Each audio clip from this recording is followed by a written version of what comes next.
Dr. Fitch, thank you so much for joining me on Fempower Health today. I'm excited. Thanks for having me. Absolutely. So, I have had on my list for a very long time to talk about these weight loss drugs. Yeah. And I was like, who do I talk to? And because I really like to have research based discussions. And, I know that a lot of doctors will get supported by pharmaceutical companies, et cetera. So I'm always like, who do I speak with so that this is a credible conversation and no one feels like it's influenced? So it's been on my mind. And I happen to be luckily introduced to Dr. Lisa Larkin. And I happened to bring up this desire. And she said, I know who. She didn't even, I don't think I even finished the sentence. She's like, this is who you have to talk to. So here we are. And, this is a important conversation because let's face it, we all want to look a certain way. The media, social media, magazines, you name it, are all saying this is how we have to look. And so this is going to be an interesting dialogue because we have to overcome that and figure out where chronic obesity, how things change when we hit perimenopause, where these weight loss drugs fit in, because this is reality. So that is what I would like to cover today. And I'm so grateful to have you here.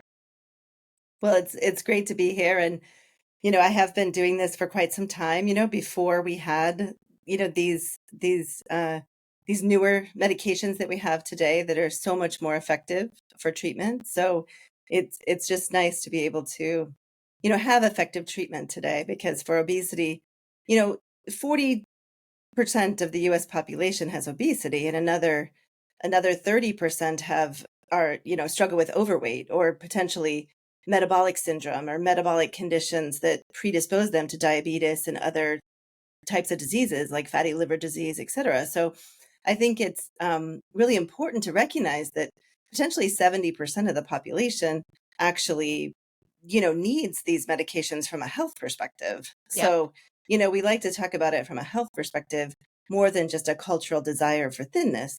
So we recognize there's this cultural desire for thinness, and we have to appreciate that in whatever way we want to appreciate that, meaning we can appreciate it or we can say, bonkers with it, right? Like it's, I think the other thing too that's transitioning recently I see more of is more of a cultural desire for fitness. And when I say fitness, I mean, what I say in the clinic, to patients all the time is, as humans, we really want to be leaner, not lighter, right? We want to be leaner because we want to be strong. Right. Like we want to be able to get up out of the chair when we're 90, like at least that's what I want to do. I think it transitions over time.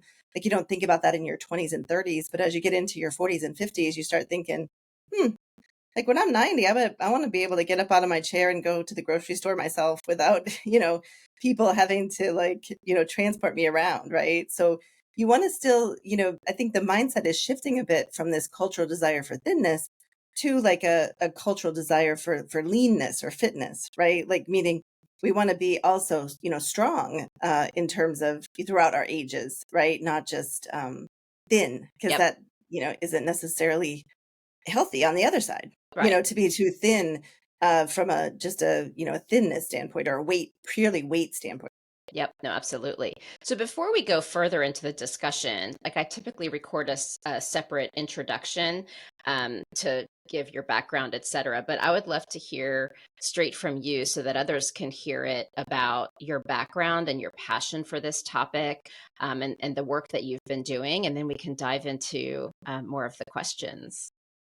Yeah, so I started my career as a primary care clinician. So I'm board certified in internal medicine and pediatrics. So I do the full spectrum of healthcare for patients, right? From birth to death, so to speak, right? Is what I was trained to do to take care of people, in that age spectrum. And I started as a primary care doc. And then, over the course of several years, about 10 years of my career, I've always had an interest and a love for everything related to metabolism or related to how, the human body sees and stores energy. My initial background undergrad is a chemical engineering major. So I'm a chemical engineer. So I was always fascinated by the sort of engineering, if you will, right, of the human body. Like how does it actually work? And so out of that, as I'm taking care of patients, people would come in all the time and say, well, how do I lose weight? And I'm like, I don't know. Like they didn't teach us that in medical school. They taught us how to keep you alive if you were dying, like in the ICU. But like, I mean, we didn't talk about like, how do we keep people, how do we, keep people's weight healthy, right? Right. From a weight perspective. So I really just developed a passion and an interest for that. It came out of treating also type 2 diabetes, which is also along the spectrum, right, of obesity and metabolic syndrome, and I really just so for obesity medicine, I became board certified in obesity medicine in 2012. That's the first year that we had a board certification for obesity medicine, the first year that obesity medicine became a thing, became a specialty, if you Right. will, that you could get certified in. And then ever since then, ever since 2012, a little bit before that even, probably since like 2007, I've been doing this work, right, for both pediatric patients and for adult patients. And I started in a weight center in my work in Minneapolis, where I was after residency, and then I came back to the University of Cincinnati, which is where I trained and did my training in my medical school to build a comprehensive weight center there, a medical surgical comprehensive academic weight program. That's how I met Lisa Larkin, right? So Lisa was instrumental in creating the women's center there, which was Mhm. a women's health focused clinic, and she was passionate about having weight management as part of that, so that Desire then grew a whole weight center out of it, a whole separate weight center out of it. And then I was recruited to come out to Mass General here in Boston, where I am now, in Boston, and at Mass General, I was the director of the weight center there. So we have a combined medical surgical weight center. Some patients are doing medical interventions for their weight management, and other people are doing surgical interventions. And many people are doing both, to be honest. I mean, it's really a comprehensive thing like cancer treatment, Yep. right? You have a surgeon, you have a cancer doctor, an oncologist, you have a nutritionist, you have a care team, right? When you have cancer treatment. And it's very similar for obesity treatment, actually, this whole care team that's needed to deliver care. And then recently, a year and a half ago, I left Mass General to start my own clinic. So my clinic is called Known Well, and it is a clinic designed to provide longitudinal care for people with obesity, both obesity care as well as metabolic health care, as well as primary care. So patients can come to one place to take care of all of their needs around their metabolic health, That's and do awesome. that in a longitudinal fashion, meaning we'll take care of you for the rest of your life, type of thing, Okay. right? Many times when we're getting care for obesity, we're getting it episodically, right? From this clinic or that clinic or Right. this place or that place or this online thing or that online thing, right?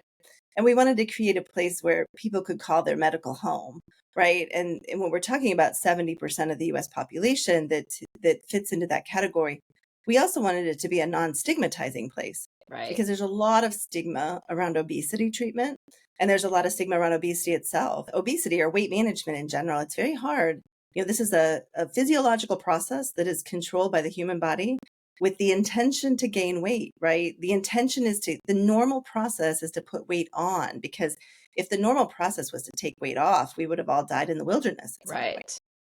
Right. And so the normal intention is to put weight on. So when you're trying to, not do that, right? And in fact, if you're trying to lose weight, it's a very challenging biological process that people underappreciate because of some of the way we've treated it over the past 100 years even, right? I mean, Yep. because of the way we've treated it forever, with this idea that it's just about, eating less and exercising more.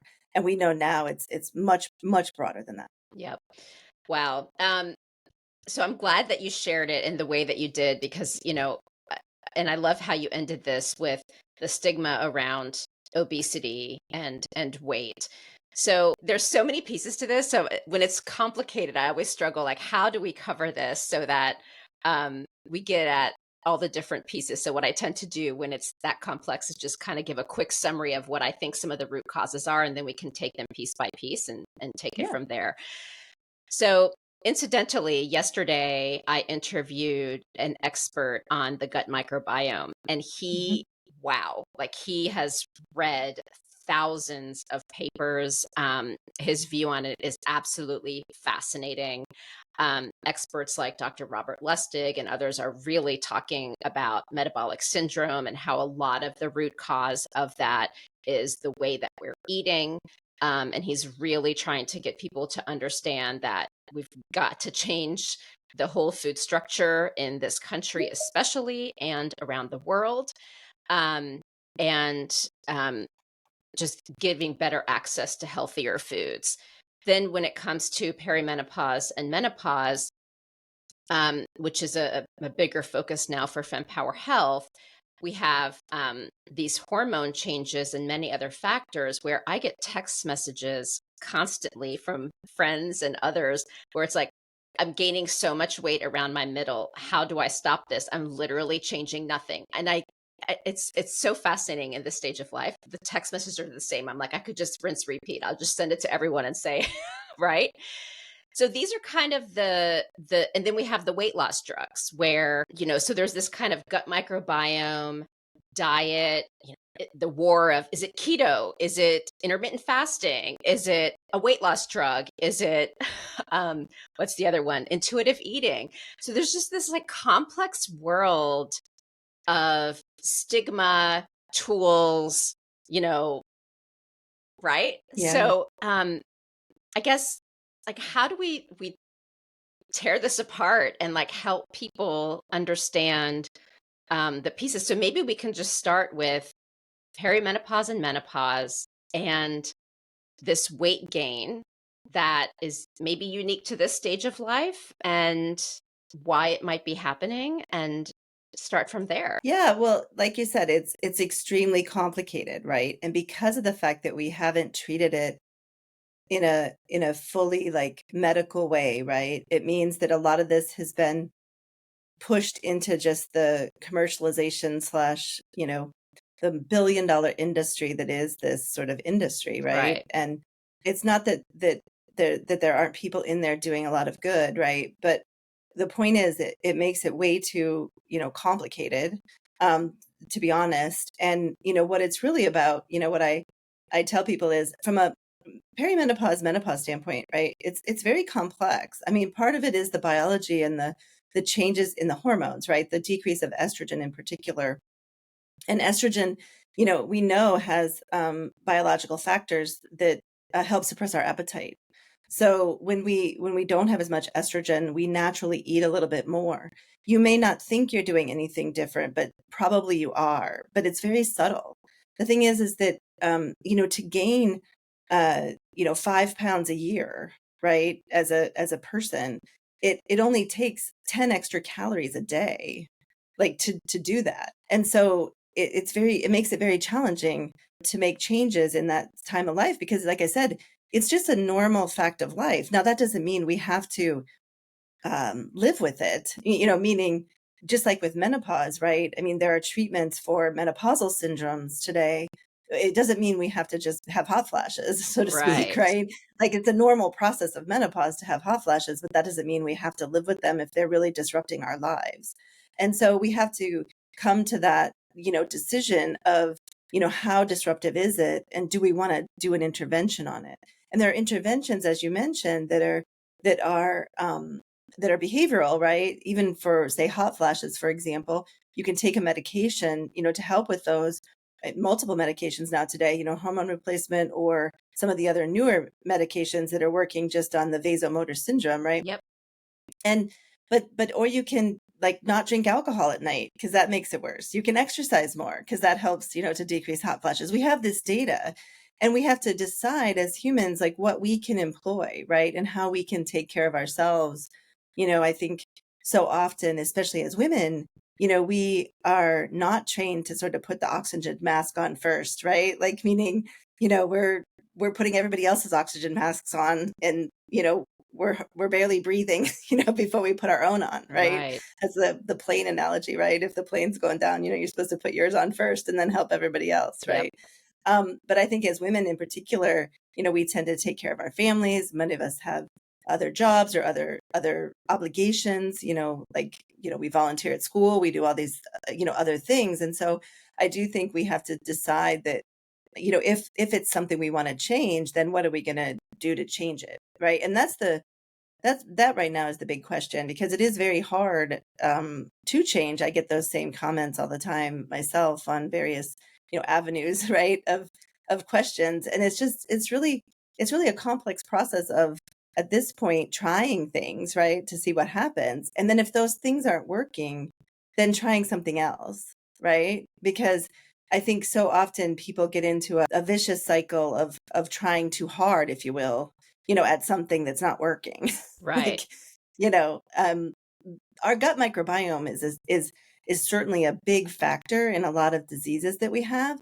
But unfortunately, today, at least at this juncture, we don't really know how to change it. Like, Right. we don't know how to fix it. We don't even know really how broken it is if we do testing on it, right? Right. Meaning, like, we don't know that taking X, Y, and Z type of, you know, probiotic or supplement or whatever, if it really makes a difference. We have to try some of these things and see what happens, and then move forward. But back to the basics, as you mentioned, I mean, it's really about decreasing our consumption of processed food.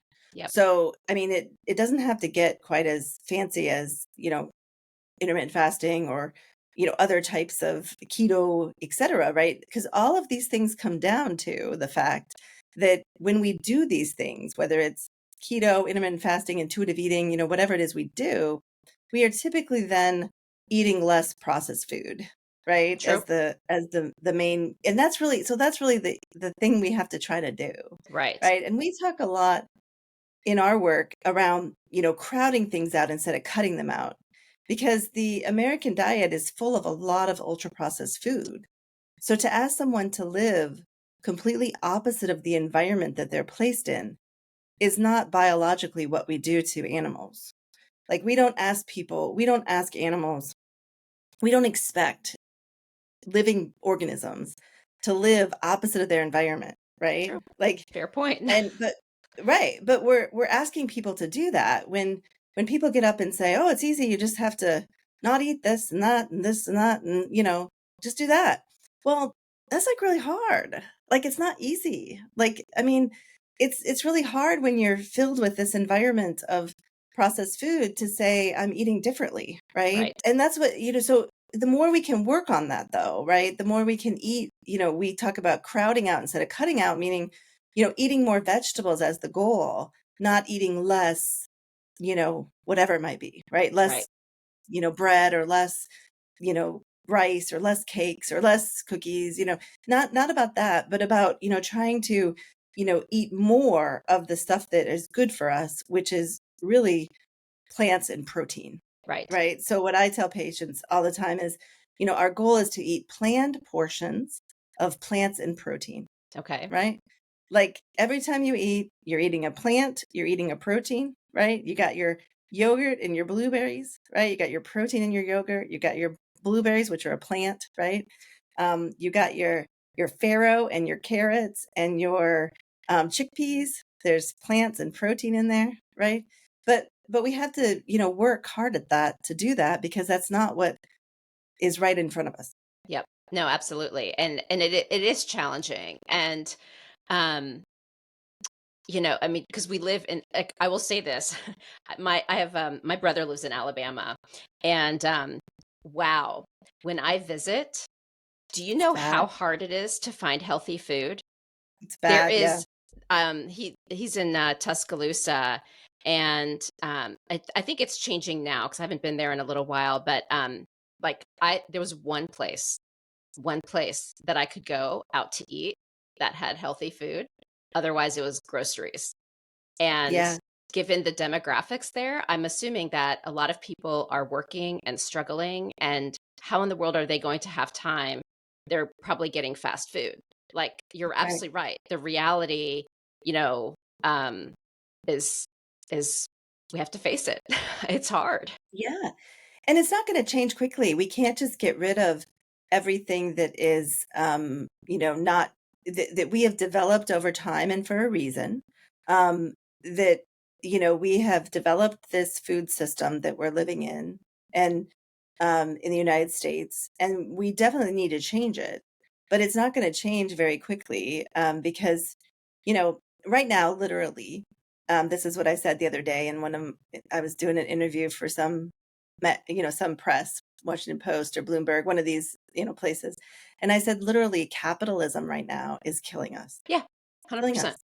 Like, and so we value the fact that there's a company that's a Fortune 500 company, right? That is making our, retirement plans more stable, that we can retire earlier, that we can, we value that fact more than we value our health right now. And especially as it relates to treatment, because for the 40% of people that have obesity already, they need treatment. They Yeah, don't need the food system to change. That's not going to treat their disease that they already have. That might prevent the 30% of people that don't have a disease right now from developing a disease. That might right. prevent my 17-year-old son, who is going to grow up in this environment, from dealing with obesity as he gets older, right? But it's not going to change if we radically change the food supply today. That's not going to cure obesity today. And we have to understand that, because the bigger thing we have to get patients right now is access to treatment. And that is also capitalism killing us, because one of our large insurers, who is one of the Fortune 500 companies, as an insurance company, we have in the United States said we would value a company being an insurance company, being in the Fortune 500, Right. making, $22 billion a quarter in profit, to make that a profitable company for its board of directors, who doesn't cover obesity treatment, doesn't cover medications for obesity, doesn't cover these medications now, these GLP-1 drugs that we know now prevent heart disease, extend your life. There was just a study the other day showing that patients on these medications had a decrease in death, right? 77% decrease in death, in all-cause mortality. Yep. I mean, that's a big deal. I mean, Yeah. today, essentially, if you have obesity and you can't get access to one of these medications, it's almost malpractice. I mean, from a standpoint of, if I was as a doctor, right, if you came into my office and had breast cancer, obvious breast cancer, and I told you, oh, why don't you go change your gut microbiome? I mean, that would be malpractice. I mean, we know that surgery and radiation and chemotherapy, even though they're bad things and we don't want them, we know that that's the best way to treat Right. breast cancer, meaning you have the best outcome, right? And we know that today too about obesity treatment, with some of these newer medications and some of the data that's coming forth, yet we don't have access. We have to take a different approach in the United States today and say, this is an epidemic that, is shortening people's lives, is making their quality of life worse potentially. And we need, access to care for people. Yeah, no, absolutely. And I will say, I've interviewed over 150 experts now in on this podcast, which I can't believe, and I feel so honored that so many of you will talk to me. So thank you. And I'm also in the healthcare industry. I actually have consulted for biopharmaceutical companies and worked at them. And so I know the healthcare system very well. And just in listening to all of these experts, one of the things that is probably an unpopular statement for women's health specifically is I genuinely think a lot of companies are going to struggle because with this topic, as well as a lot of women's health topics, so much of it is preventative care.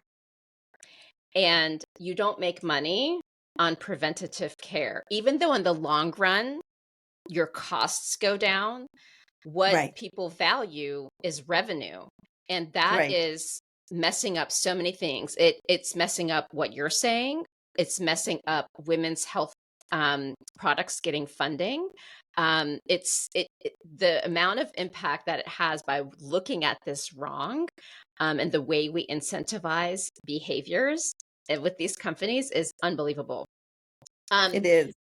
so you spoke about this obesity epidemic. One thing I wanted to clarify is if we all ate healthy and had better resources, would the chronic obesity not exist or exist less? Or is there something else that has it where a certain percent of our population just has the chronic obesity. I just wanted to clarify that. Yeah, so I mean if you look at the statistics from, even back into the, 20s, 30s, 40s, right? 1920s, 30s, 40s. I mean, there were a percentage of people that have obesity. It's Okay. around about 10% of the population. So there is, certainly a multifactorial disease state Okay. that it precludes a person to be better at storing energy, right? Than another person. And we know that from a genetic perspective. We know there are, over 200 genes that affect obesity today, that lead to this. And they're genes that are being selected for over time because, it was good if we were good at storing energy, right? Like if back in the day in the wilderness, if you were good at storing energy, you survived the winter and then you reproduced. So Right. those genes got selected for and said, hey, if you have this gene, you survived the winter. So we're going to put that, then two people mated that had those genes and then those kids had those genes, and so Got it. then these genes got selected for purposefully.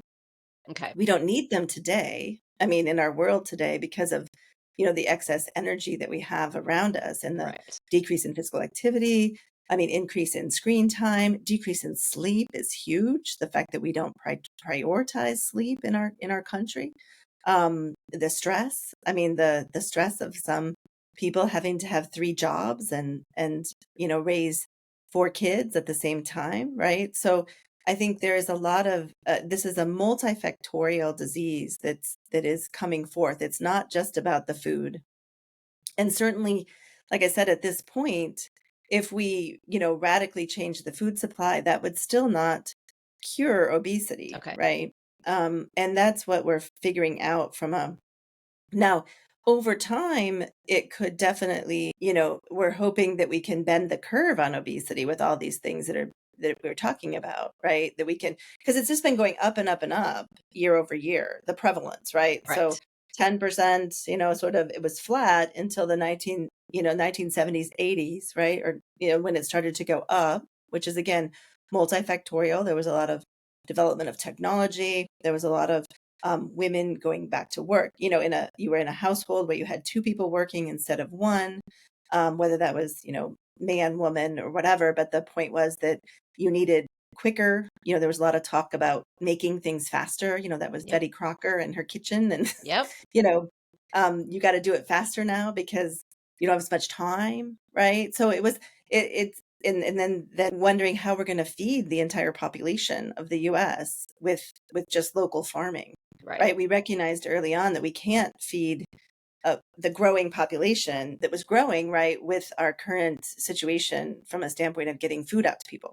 Okay. So in an effort to, to do that, we made certain decisions at a governmental level to subsidize corn production and subsidize, feeding of animals corn, which were not meant to feed animals corn. So you feed animals corn faster. I grew up in Iowa. So at Iowa State University is where I got my undergrad, where they figured out, how to feed cows corn and keep them alive because they're not meant to, they get bloat, which is where the Oh, corn explodes their stomach. So they used to have to poke holes in their stomach oh my externally in God. order to let this gas out, right?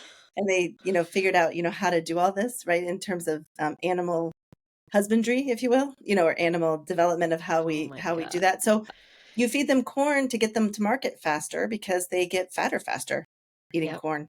And so again, we did that also economically because a lot of our farmers, I remember Farm Aid back in the day because that was when I was, graduating high school in the 80s, right? And we had Willie Nelson come into our town, little town in Iowa, to play at the Cattle Congress, which is the place where we used to go to have our little fair every year, and people would show their cows and their pigs and, everything. And he was playing there for us because it was Farm Aid, right? And they were raising money to try to keep the farmers from, going out of business, right? Right. And subsidizing corn kept that from happening. So my point here is just that there's a lot of factors that happened, somewhat intentionally, somewhat by accident, somewhat potentially making, wrong decisions that we didn't know were wrong at the time because we didn't have the data.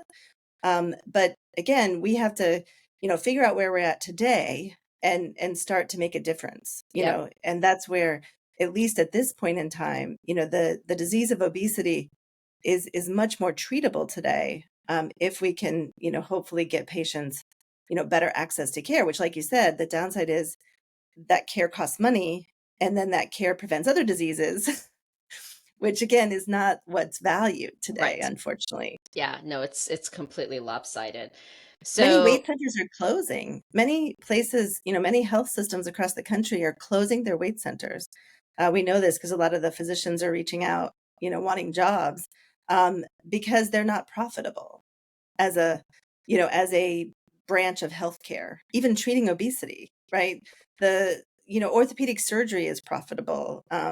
Cardiovascular interventions are profitable. Things that, procedures on people are what are profitable today. And so it's created you know, a really sticky wicket type of place that we're in that we need to figure out how we're going to get out of. oh no, absolutely. Like I know a couple of women's health startups, and you know what they're having to do to cover their costs when they're trying to do like primary care type offerings is they're having to do beauty spas as part of their business model, and their beauty spa literally pays the For bills the other, yeah, because they can't get covered, right, especially if they want to offer insurance coverage. And right. That's there's these us. I mean, there are these that's what crazy we're doing. business models. Yeah, it's like Yeah.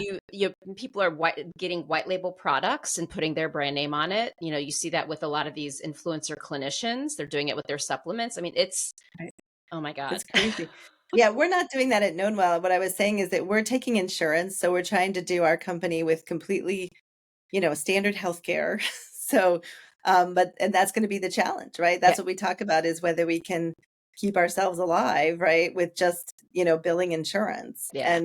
And that's the hard part. So I know Well, open up a med well. spa and then you'll be fine. I'm kidding, but Well, like that's what no, we that's where talk we about, are. like, not necessarily med spa so much as but there are these sort of, procedures that are helpful to people, such as, laser hair removal. I mean, Right. many people who have excess weight, PCOS, which is Yep. another, women's health condition that is driven by insulin resistance, which is also driven by gut microbiome, the food environment, all these things that we've talked about already. And when you have PCOS, you have excess hair, growth in multiple places that you don't want, and it's very challenging to treat, medically. So again, so some of these things are, certainly indicated, right? And unfortunately not covered by insurance. So they have to be, outside, businesses where you can, where people pay for them. So Um, irritating. So yeah. you were talking earlier about, you know, the world in the 70s and 80s becoming faster, faster, faster, right? And we Mhm, are now in a different kind of faster, faster, which is social media, mhm. headlines, and 30-second, 60-second clips promising all sorts of fabulous things. I think there was one where it was like, drink this green shake and you're suddenly going to be healthy. I'm like, well, if you're eating potato chips all day and hot dogs and hamburgers and fried food and have your green shake, sorry, not helping. Yeah, Sorry, I just get really frustrated right. because being healthy, it's you can't do a quick fix. However, we have these GLP-1 drugs. Mhm. So, um, We've had as them you, for 20 years, just to caveat that. that's what I have understood as well. So, what I would love to do is have an honest dialogue about these, and I will give this preface. So, whenever I start to see lots of headlines, you know, stock prices rising because everyone needs this thing and celebrities are paying top dollar and there's shortages for a drug, my alarm bells go off and I become a massive skeptic. Um, because yeah, so I will just say right now, I am a skeptic of the GLP-1s more so because my concern is that it's now going to say, take this drug, you're going to be thin. Now everyone's going to look beautiful. And on social media, it's going to go crazy. So that is more why I'm a skeptic of it. Um, so I would love, you said that they've been around 20 years. You've spoken about the recent data, sharing all of these benefits. So where do these really fit in and where should we be concerned? Well, so like I said, I mean, what you just mentioned is frequently, talked about, Georgie, meaning, but what you just mentioned is concern over the 30% of people that don't have a that potentially don't have a problem and are just going after the cultural desire for thinness, Okay. right? So I think, we should worry more about the 70% of people that actually potentially need these medications. Not all of them, but but that need access to this treatment. And that's really why there's been a shortage. It's not been because Hollywood is buying them up. I mean, the whatever So number of that's just people another buying. headline, huh? Yeah, it's just another headline. I mean, it makes me kind of mad. Like I'm on the other side, like you're on that side, and I'm on the other side, which is Right. like, come on, people, there are 70% of the population that actually are going to benefit. That's the data shows that there's a large chunk of the American population that has poor metabolic health, right? I mean, we're not just talking about, I mean, there are people with obesity that don't have poor metabolic health. So that's the sort of health at every size movement that's developed interestingly out of this, like a protective mechanism out of this cultural desire for thinness movement, right? Like in other words, people saying, well, I'm healthy at my size, don't discriminate me. Well, we should not discriminate anyone based on their size, right? Or we shouldn't say to a patient who lives in a larger body, you need treatment, for your disease because you live in a larger body. But that being said, we also have data where even if you're metabolic healthy at a certain age or weight, that over time that can take a toll on you, right? So in other words, this idea of treatment shouldn't be stigmatized or, people blamed for that, right? Or people forced into treatment because it needs to be a shared decision-making discussion with a clinician and hopefully someone who's going to take care of you for the long haul. What we're really worried about, similar to what you're talking about, is not so much the abuse, if you will, so much of these medications. I mean, there is that, but again, I think that's a smaller percentage of the population that we have a much bigger percentage of the population that actually needs help, you Got know, it. and by talking about that, we're sort of distracting from the real issue, which is these people that need treatment, they can't get it, Got right? it. Because of various reasons, they can't get it, insurance coverage, et cetera. Right. So I think that, focusing on the fact that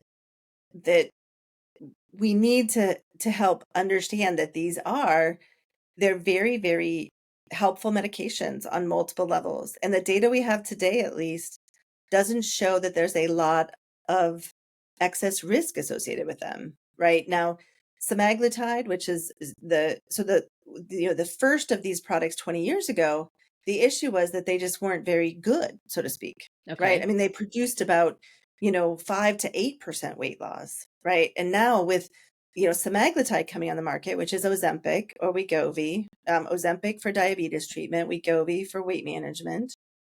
When this came on the market, now you're talking about an average of 15% weight loss. I mean, we doubled the efficacy of these drugs. I mean, we didn't. I mean, Novo Nordisk did, thankfully, to them as a company, right? They spent a lot of time and research in developing this molecule, over the course of 10 years, right? Developing this molecule that's 97% homologous to our own GLP-1. The reason it's so much better than the old stuff is that it looks a lot like our own GLP-1. We make GLP-1. We Mhm. as humans have these hormones in our body, GLP-1, GIP, which that's tirzepatide now is the next drug that came out, which is Mounjaro or Zepbound. So Mounjaro for diabetes or Zepbound for weight management, but that's GLP-1 and GIP. These are all receptors and hormones that we already have in our bodies naturally, that we're just stimulating that receptor by this now, chemical agent, right? That is having this effect on us. And there's a lot of positive effects that we've found out, from these medications. And at least the data we have today, which is about, 10 years of data, 8 years of data, on semaglutide doesn't show significant, problems at least, but Okay. it hasn't been out for 20 years. It hasn't been out for 30 years. So, I mean, we when any new treatment, statins, for example, for heart disease, right? I mean, when they came out, I'm sure a lot of people were skeptical, right? That everybody needs this statin and now everybody's taking a statin, So I think, we have to really understand that these really are truly amazing interventions, amazing inventions, right, of our Right. time, innovations of our time. Okay. So then let me ask you this. I interviewed recently Dr. Lara Bryden, and she works out of New Zealand, and she wrote a book called Metabolism Repair for Women.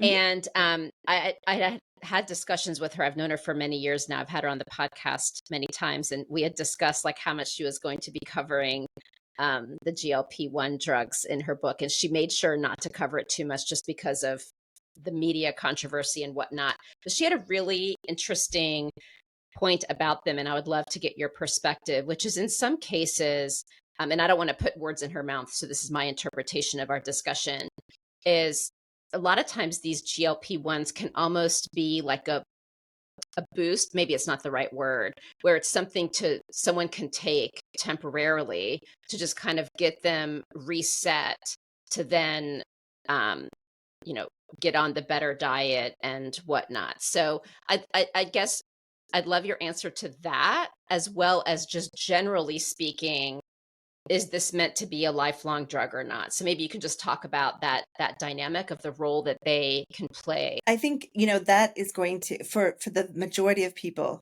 for the 40% of the population that has obesity, it's going to be a lifelong drug. Okay. Meaning, for that population. And, there may be 5% of those people where they don't need it for life because, something else was leading to their obesity. Maybe they were on a medication. Maybe they were on high doses of prednisone for an autoimmune disease, something that led to their obesity development, right? Not that they got obesity because of their genetics and the environment and aging and menopause and all the other things that we, can't really slow down or change, directly, right? So I think the thing we worry about, right, with some of the things you stressed earlier. First, I'll go back and say the first myth I want to bust, right, is that for the vast majority of people, they don't take these medications and still eat their potato chips. Okay? Like on a daily basis. Right. Okay, so I Thank you take for one of these busting that one. medications. Yeah. In full disclosure, I have taken these medications for the past 10 years of my life to treat my obesity. I published that recently in Fortune magazine. So I wrote my own story because I felt inclined to do that because as a physician who practices this in this field, I should know what I'm doing, right? Meaning Really. I'm somebody who knows what I'm doing and knows how to live a healthful lifestyle. And I do try to live as healthful a lifestyle as I can, right? Within the means that I have. Do I work out enough? No. Did I go to my trainer this morning? Can I, deadlift 250 pounds? Yes. Right? I Nice. mean, this is, but do I work out enough? No. Meaning I'm always trying to work out more because I'm busy. I got family. I got a job. I got things that I'm doing, right? I mean, I'm not, constantly on my treadmill or anything like that as much as I'd like to be, but I try, right? But my point is that for most people, they're trying, right? They're trying to live the healthiest they can within the environment we have, and they're still struggling, right? That's the majority of people. Okay. There are certainly people who, as you mentioned, that live in food deserts, like you mentioned earlier, that struggle more than others to find access to high quality nutrition, but they're still likely struggling, right? Or trying to do their best. There are a very small, I think, percentage of patients that for whatever reason are sort of more addicted to this type of food or have other pathologies that make it so that it's harder for them to get away from that. But these medications help people to do that, Okay. right?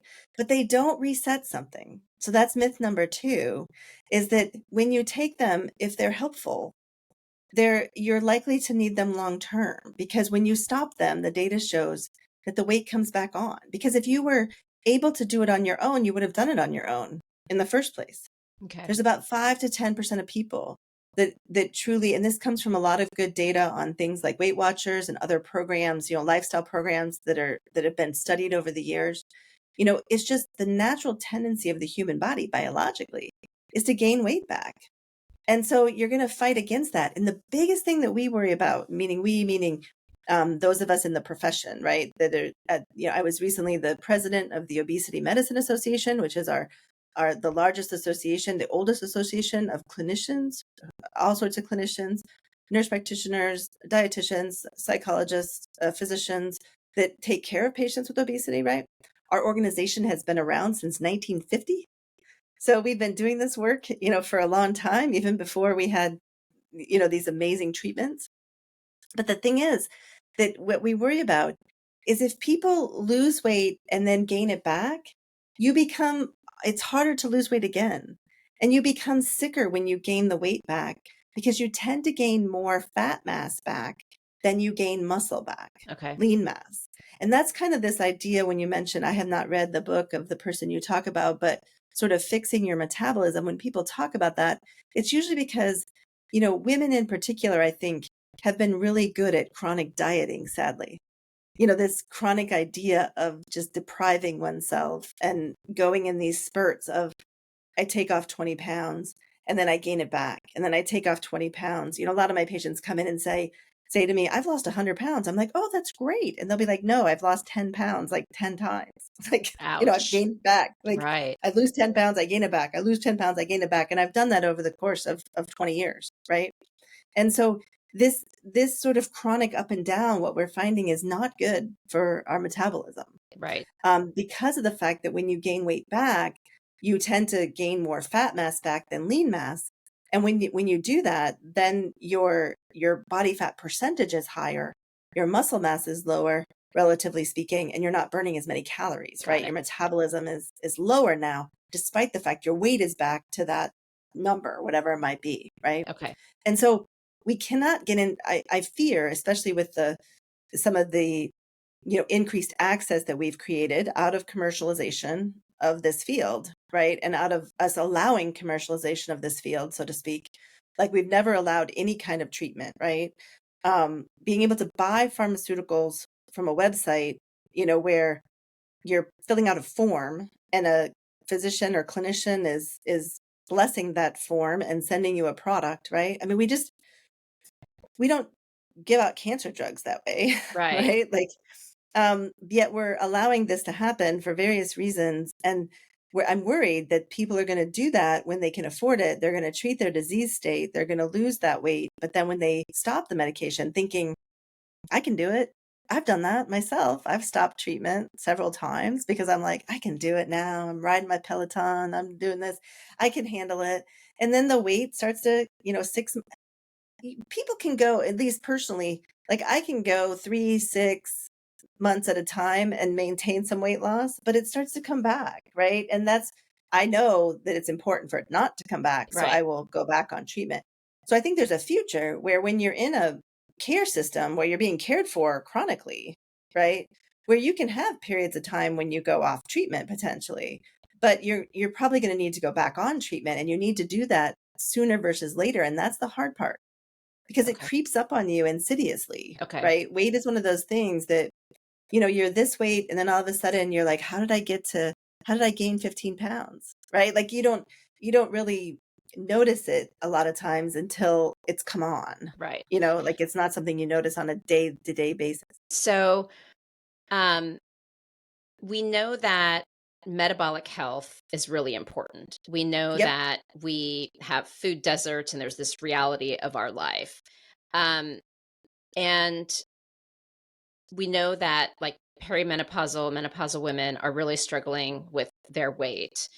Um, I guess what I'm trying to sort out is using these medications versus people being able to transform their life. Like in all cases, is it that weight will creep up? But there are a lot of people who do a lot of good, you know, good healthy eating, right? Right.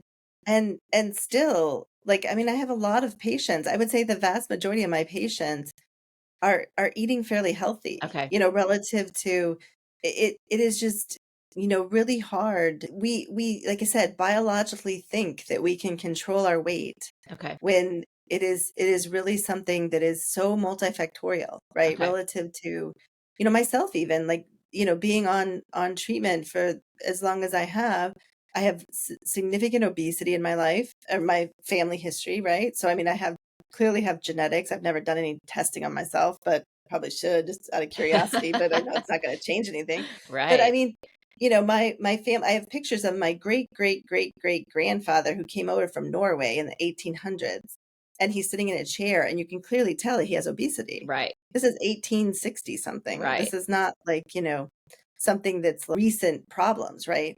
But even myself, right, still struggling with, despite, again, like you were mentioning, not doing anything that, different, having issues now as I get into perimenopause, with that similar sort of weight gain, in my midsection, despite even being on medication, Okay. right? There's a role for that sort of comprehensive care, especially if you're to think that, that everybody is going to be able to do this. I think the vast majority of people are going to need some sort of help in order to be able to be successful. Okay. Because Because what we've seen is that that's not been the case naturally, right? The right. rates of obesity are going up. The idea that we're, gaining weight during menopause, again, was kind of normal, right? Like, I mean, it was what happened to people, the vast majority of people. Right. There are 20 to 30% of people, maybe less than that, again, maybe more on the 20 to less side, that are just really naturally lean and lucky.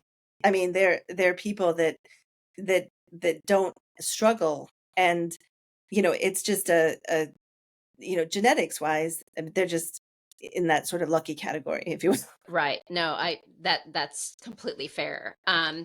So then I guess one question I did also want to ask, I'm so fascinated by all of this is you mentioned people taking the GLP-1s. It's not like they're eating potato chips. So I'm curious what changes happen when you're taking this medication? Because it's not like this magic pill that you just suddenly lose weight. There's something happening in your body that is causing this to happen. And it sounds like maybe the food choices, there's like a different temptation, if I have this correct. Can you just Yeah. explain that? Yeah, and the important thing to note too for your listeners is that also not everybody loses weight on these medications. So they're not Mm, the because I want to make sure, because there's a lot of stigma around that too. I okay. have a lot of patients come in that are frankly, sad or upset because they're not losing weight on these Okay. like, what's wrong with me? Like, why am I not responding to this treatment like my neighbor is, or my, so now that there's been much more talk about it, that's even harder on that side when you get on one of these medications and you're a non-responder. So we do have people who are non-responders, even though they're doing these things we're talking about, right? They're making healthy choices in their eating 80% of the time. I mean, no one should be perfect, meaning if you're at a party and there's some potato chips and you decide to have a handful, I mean, that shouldn't be Yep. the death of you. 100%. Like, if you're at 100%. a ball game and you want to have a hot dog because, like, it's kind of like a thing that you do at the ball game and that looks good to you. I mean, that's hard to be like, I'm not having a hot dog if that's something that, is something that you enjoy. I think, these medications do, one, decrease our appetite, Okay. two, make us feel more full, so that Okay. when we do eat, um, we've the other thing we've had, unfortunately, in our world because of this diet culture, right, is this sort of thing thrown down our face constantly that we just need to not have an appetite and need to not eat. And so what we Yeah. don't want to do when patients go on these treatments, we actually talk a lot about the fact that you need to eat. Like, in other words, don't go around just not eating, Okay. because we've conditioned ourselves to do that, to chronically diet, Yep. right? To like it's good if we don't eat, right? It's a positive thing, right? If we don't eat. And when you get a drug that then makes it so you can't eat or you don't feel like eating as much, then people sometimes just go around not eating. And that's not good for us from a health Oof. perspective, Right. right? We need our plants and our protein, right? We don't want to, people have this misconception that they want their appetite to go away completely. And we try to talk a lot about the fact that that's not the point. The point is you should still be hungry, but hopefully you should be hungry for a choice that's healthier for you, Yep. right? So that you pick the yogurt and berries instead of the donut, Right. at the breakfast bar or whatever, at work or whatever the case might be, right? And these medications help people to make those decisions, which is Interesting. fascinating. Okay. They decrease alcohol consumption. For many of my patients, that's an issue, not an issue at an alcoholic level, but like at an issue of a social, it's become much more socially, I think even since COVID, especially, much more socially sort of behaviorally habit, Yep. to have a glass of wine or two at night. It was just kind of like something that developed, I think, a little more so, with the pandemic, especially as we were locked in and there was nothing to do. And you were like, it's 5 o'clock. Okay, I need to transition from work to home. Yep. That used to be a drive home in your car with the radio on or something. And then it became, I'm just going to, have a glass of wine or have a drink. Right. And I think, they decrease that too. So, and then they have a lot of, you know, positive metabolic benefits internally that you can't control like by yourself, right? I mean, by your, you can't control fundamentally, uh, from a human body standpoint, because that's just the way we work, right? Right. And this is part of that gene, sort of insulin resistance and tendency towards that genetic predisposition to be good fat storers. My family are good fat storers. I mean, we were hardy people who were good at storing fat. And that doesn't like help today when we can't sleep. Right. I'm waking up at night because I'm having a hot flash. And then I can't get back to bed because I'm worried about my son and whether he's going to get into college. Right. No, And why am I worried about my son who's going to get into college? I mean, like, I don't think my parents worried about me, but maybe they did. But they were probably like going back to sleep because they're like, whatever, she can like that's wait so tables. funny. I don't know. There's so much more stress. I mean, there's Yeah. so much more. What I'm trying to say is there's so much more like, is he going to get recruited? Is he going to get picked? Are they going to like him? And there's just so much more of this stuff that we worry about, that I think, and we obviously work on that, right? Yep. As all of us do. But, that's the struggle, right? The struggle is real, my Yeah. point. Life is the struggle. Yeah. No, Like it's patients it's a come in all the time and they go, I could have done better this month. I should have done better. I had COVID, sprained my ankle doing this 5K. My mom got sick and was in the hospital, so I was there every night. So I was eating hospital food. And then they say to me, I could have done better. I'm like, well, that's like your life. yeah. I mean, life happens, No, it's very fair. unfortunately. It's And very fair. we have to try to manage it the best we can. And if we have a new tool that can help us manage it, then, you know, Let's use it. Yeah. let's use it. Yeah. I mean, at least from the data we have today, Yep. and Absolutely. again, we just want people to use it responsibly. Yes. Because right now there is a fair amount of irresponsible, I would consider, use of these treatments. And, especially, you know, we didn't get a chance to talk much about it, but the whole compounded market is the ingredient, the basic ingredient, the drug, which is the what we call the active pharmaceutical ingredient, that is being made by random people, that have reverse engineered, we know what these molecules look like, right? Yep. Novo Nordisk and Eli Lilly developed them. They spent years and years researching them and testing them in humans, right? Doing studies and researching what happened to humans when they took them. We do clinical trials in our office. It's a lot of work, like to do a clinical trial. There's a lot of, work goes into making sure people aren't getting sick, from this treatment, right?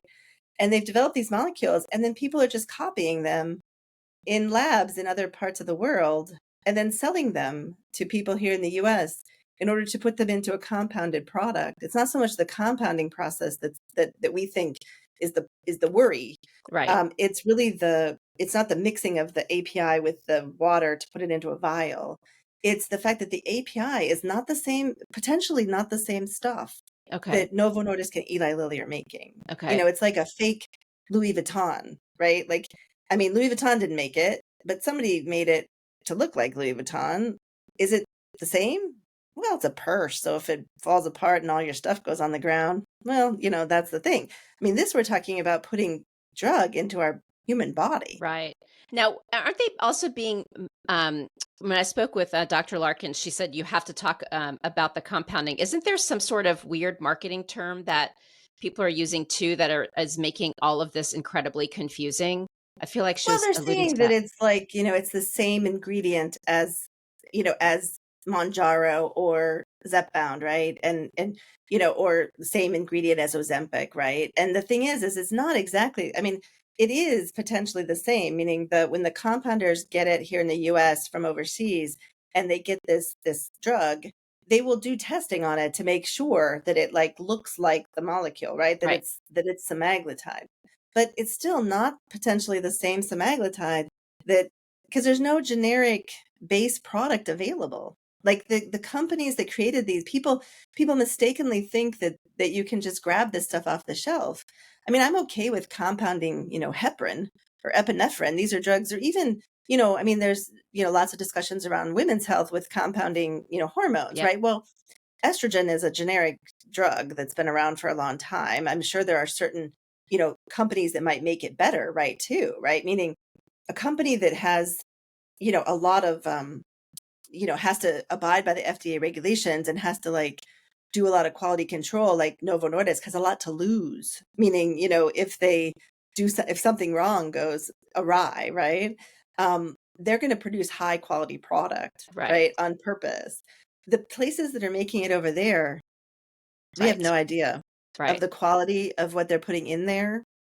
Yeah. And that's the worry that we have, is that we just don't know. It's like if you're taking a compounded product, it's like you're entering a research trial. Okay. Because that drug, that actual drug from from that place that's making it has never, you know, put that drug into humans, Right. right? I mean, there's not an FDA approved generic medication. And even those, our generic field, like our current generic drug market is fraught with issues, Yes. with efficacy, right? Like some people will say, like their thyroid medication in particular, they if they go on a different one, they get a different one month, right, from a different generic manufacturer, and they're like suddenly, tired all the time and their levels are off because it's not as sort of conscientiously being produced, Okay. right, as sort of the brand name pharmaceuticals. So Okay. that's our worry, is Okay. that something's going to go wrong there, right? Got it. That someone's going to have that there could be a contaminant in there, for example, and then people Yep. get sick. No, that makes sense. Okay, so in one sentence, maybe two, who should not be taking the GLP-1? I don't know if that's a fair question. Who That's should a good one avoid because it? there's a lot more data coming out, right? I do think in 10 years we will be having a different discussion. Okay. But meaning I think people will be on it to prevent themselves from getting Alzheimer's because they have a strong Mm, family history of okay. Alzheimer's, right? Because there's some data coming out around that. And so there'll be a lot more. There's good data on cardiovascular disease and Yep. cardiovascular disease prevention. So I think there'll be a lot more people that qualify for treatment over time versus less people. Okay. Now, interestingly, we may have less obesity over time, depending on how these all, because some of the changes that are happening with taking these medications are also changing the food environment. We've seen that happen, meaning processed food companies are trying to make different things to Yes. target, yeah. So I think some of it's going to change, right? Like when Yep. people don't eat as much of those whatever that is, right? Then that company is going to struggle and then potentially go out of business, right? We might have fast food companies, for example, go Oh out my of business. God. If Done. GLP-1s literally do that, then I'm I like, think can we it's all just take them because we can make these I think it's companies quite shut possible. down? I think it's quite possible, right? I mean, so I'm just saying that like there's going to be a lot of these changes happen. So in just, more quickly, I think who shouldn't take them is someone who again is really trying to do it in a way in which they they they they have a dysmorphia about their body, that they're trying to change their body, you know just to look different, or feel like their body looks different, right? Okay. Because we don't want there is a danger to being too thin, Yes. right? A health danger, a real health danger to being too thin. There's a real health danger to have, you know, uh, disordered thoughts around our bodies and around our food. And if you're having those disordered thoughts and that's what's driving your treatment, that shouldn't be the case, right? Okay. We shouldn't have people taking them so they can fit into a certain size for a party, Okay. right? And that's we shouldn't have people dieting to fit into a certain size to go to a party either, right? I mean, Yep. or doing some sort of program or some sort of online thing, right? Because it's just we should have good treatment for eating disorders as well. And I think that again, it's going to be that's a smaller percentage of Yep. population, right? Versus I think we want to focus on treating everyone responsibly Yep. as much as we Absolutely. can. No, that's very fair. And, I appreciate this. So I guess to summarize this is it is true in perimenopause, menopause, because of the estrogen levels changing, we will likely And be gaining weight. testosterone and Yes. other hormones, right? I mean, we're going to gain weight and we're going to gain weight around our midsection. Yes. But is that we don't know, right? That we think that that's actually unhealthy, like, meaning we have data to show that there's an increase in cardiovascular disease risk when women, go through menopause Yep. transition. So depending on your family history, depending on your other circumstances, depending on if you started with obesity and now your obesity is getting worse, right? Depending if you started with overweight and now your, weight's getting worse. I think the harder patient is the person who, is and then during menopause is expected, is gaining this 15 pounds, still probably not good for them, right? Especially, around their midsection. And how do we combat that? Yeah. That I think is a harder decision on treatment Yep. because, we're changing a biological process, which is menopause, weight gain during menopause. And is it protective of us somehow?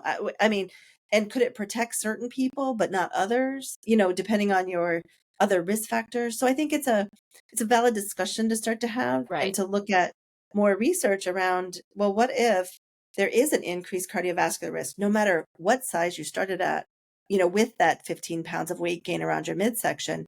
Should we stop that from happening and keep you at 125 pounds, instead of 140 pounds, right? And should we be doing that or not? Is there a bone density? That's another concern when we lose weight, right? Is there a risk there? So again, I think it depends. I think it needs a very personalized shared decision-making discussion on a case-by-case basis, with women, which is much like we do with menopause treatment as well, right? Yeah. With treatment of the syndrome, treating the other issues that happen during menopause. Yep. No, absolutely. And that's completely fair. And, I think at the end of the day, what I hope people take away from this is a lot of information to have shared decision making with their clinicians, because I think it's very clear from this discussion, it's not intermittent fasting or just take an estrogen patch or just take a GLP-1 or never eat, carbs again or whatever buckets that the world is trying to. And I get it. It's easy to have things in a box, but the Right. one-liners on social media and these headlines are not helping. It is understanding your body, which you know best, talking to the right clinician. Thank you so much, Dr. Fitch, and thank you so much for sharing your expertise and passion around this topic. You are clearly the right expert to talk to. Anytime, and I'm happy to come back on and we can talk more over time because I think it's gonna get interesting. Oh,